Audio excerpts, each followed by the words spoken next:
सभी दोस्तों को प्यार भरा नमस्कार। तो दोस्तों, कहानी की श्रृंखला को आगे बढ़ाते हैं और देखते हैं आज की कहानी क्या शिक्षा देती है। एक गांव में 6 बूढ़े आदमी रहते थे और वो सभी जन्म से दृष्टिहीन थे। ये अपने आसपास की दुनिया की कल्पना सुनी हुई कहानियों से किया करते थे। गांव के लोग और आने जाने वाले यात्री राजा के विशाल हाथी के बारे में बहुत चर्चा करते थे। हाथी की कल्पना करना उनके लिए बहुत मुश्किल था, लेकिन उन्होंने सुना था कि हाथी बहुत ही विशाल होता है, भारी भार उठाता है, पूरे जंगल को साफ कर सकता है। यहाँ तक कि उसकी तेज दहाड़ दूर दूर तक जानवरों और लोगों को डरा देती है। वो देवताओं का, राजाओं का प्रिय जानवर है। राजा की बेटी इसकी सुरक्षित सवारी भी करती है। हाथी के आकार, रंग, रूप को लेकर वो बहुत ही जिज्ञासु थे। क्या ये खतरनाक भी हो सकता है? इस तरह के प्रश्न भी उनके दिमाग में चल रहे थे। सभी अपनी कल्पना की उड़ान भर रहे थे और अपनी अपनी समझ के हिसाब से निष्कर्ष निकाल रहे थे। पहला व्यक्ति बोला, हाथी एक शक्तिशाली विशालकाय प्राणी है, इसमें कोई संदेह नहीं। दूसरा बोला, नहीं नहीं, तुम गलत हो। हाथी शालीन होना चाहिए। राजा की बेटी इतनी खतरनाक चीज पर क्यों सवार होगी? तीसरा आदमी बोला, मुझे पक्का पता है, हाथी भाले की तरह तेज और घातक होगा। चौथा आदमी हंसते हुए बोला, तुम सब पागल हो।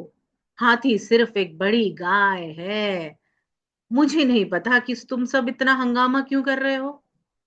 पांचवा आदमी, जिसने सोचा कि हाथी जादुई हो सकता है, उसने तर्क दिया, हाथी जादुई होना चाहिए।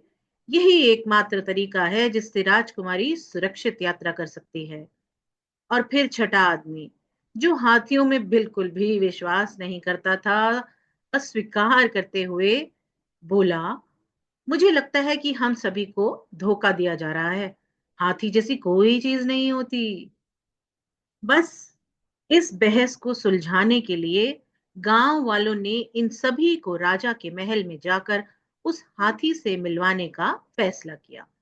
उन्होंने उस युवक का मार्गदर्शन लिया जो हाथी की देखभाल करता था। सभी लोग उस शानदार हाथी के प्रांगण में पहुंच गए।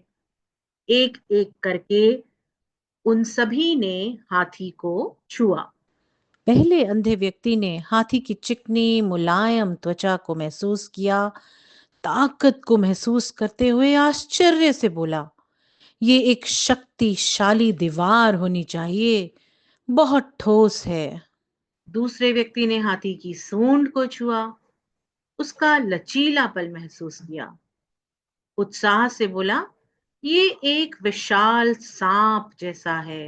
तीसरे आदमी ने दांत को छुआ, जो तेज और नुकीला था। दृढ़ता से बोला, ये एक भाला है, मैं शुरू से ही सही था। चौथा आदमी हाथी के मोटे पैरों को महसूस किया, हंसते हुए बोला, नहीं नहीं, ये सिर्फ एक विशाल गाय है, कुछ खास नहीं। पांचवें आदमी ने बड़े बड़े कान छुए, उसकी मुलायम बनावट को महसूस किया। ये एक जादुई कालीन है, ये पहाड़ों पर उड़ सकता है। छठे आदमी ने हाथी की पूंछ को खींचते हुए उपहास किया, ये पुरानी रस्सी के टुकड़े के से ज्यादा कुछ नहीं है। सब लोग पेड़ की छांव में बैठकर आराम करने लगे और फिर इस बहस में पड़ गए। पहला आदमी चिल्लाते हुए, ये एक दीवार है। दूसरा आदमी, नहीं नहीं, सांप है। तीसरा जोर देते हुए बोला, ये एक भाला है। चौथा विश्वास के साथ, ये गाय है। पांचवा आदमी तो सपनों की दुनिया में खोया हुआ था, वो इसे जादुई कालीन मान रहा था। और छठा आदमी सबका मजाक उड़ाते हुए बोल रहा था कि ये सिर्फ एक रस्सी है और कुछ नहीं। आवाज तेज होती जा रही थी, बहस बढ़ती जा रही थी। तभी महावत बोल पड़ा, कि तुम सब इतने विश्वास के साथ कैसे अपने आप को सही मान रहे हो। सभी महावत की बात चुपचाप सुन रहे थे। वो बोला, हाथी एक बहुत बड़ा प्राणी है। तुम में से प्रत्येक ने केवल एक भाग को छुआ। यदि तुम सभी भागों को एक साथ रख दो तो तुम सत्य को समझ पाओगे।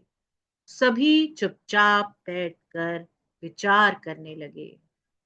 हाथी का वास्तविक रूप समझने के लिए सभी के विचारों को संयोजित करना होगा। अपने मतभेदों को एक तरफ रखकर समझना होगा। उन्होंने जाना कि सत्य वास्तव में बहुत बड़ा होता है और उसे अकेले देख पाना, अकेले समझ पाना बहुत मुश्किल। जब हम जीवन को केवल अपनी सीमित दृष्टिकोण से देखते हैं तो हम सत्य को गलत समझते हैं। लेकिन जब हम दूसरों के लिए अपने दिल और दिमाग खोलते हैं तो हम बड़ी तस्वीर को देख सकते हैं। हमारे आसपास के लोगों को समझने के लिए भी यही बात लागू होती है। तो दोस्तों, अपने सीमित ज्ञान के आधार पर निर्णय ना लें, जज ना बने। जैसे वो लोग हाथी का केवल एक हिस्सा स्पर्श करके पूरे हाथी को डिस्क्राइब कर रहे थे, इसी तरह से हम लोग भी अक्सर यही गलती करते हैं। अपनी सीमित जानकारी, अपना व्यक्तिगत अनुभव, इसी के आधार पर हम पूर्ण निर्णय ले लेते हैं। बड़ी तस्वीर देख ही नहीं पाते। जल्दबाजी में हर चीज पर लेबल लगाना शुरू कर देते हैं। हर व्यक्ति की एक अलग अलग कहानी, अलग अलग अनुभव होता है। दूसरों की परिस्थितियों को समझे बिना उन्हें लेबल करना, निष्कर्ष निकालना सही नहीं है। आध्यात्मिक ज्ञान हमें सिखाता है कि किसी भी स्थिति की सच्चाई अक्सर हमारी समझ से ज्यादा जटिल होती है। किसी को सही मायने में समझने के लिए उनकी पूरी कहानी सुननी जरूरी है। सिक्के के दोनों पहलू समझना जरूरी है।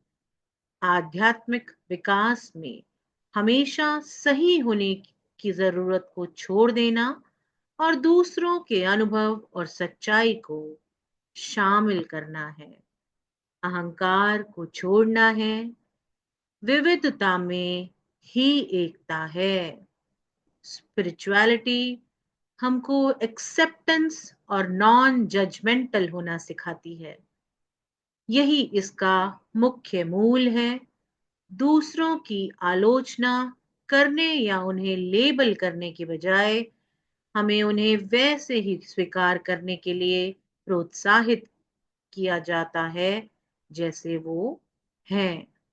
तो दोस्तों, जजमेंट, लेबलिंग, ईगो को हटा एक एक्सेप्टेंस, लव, कंपैशन और यूनिटी को जगा दे। धन्यवाद।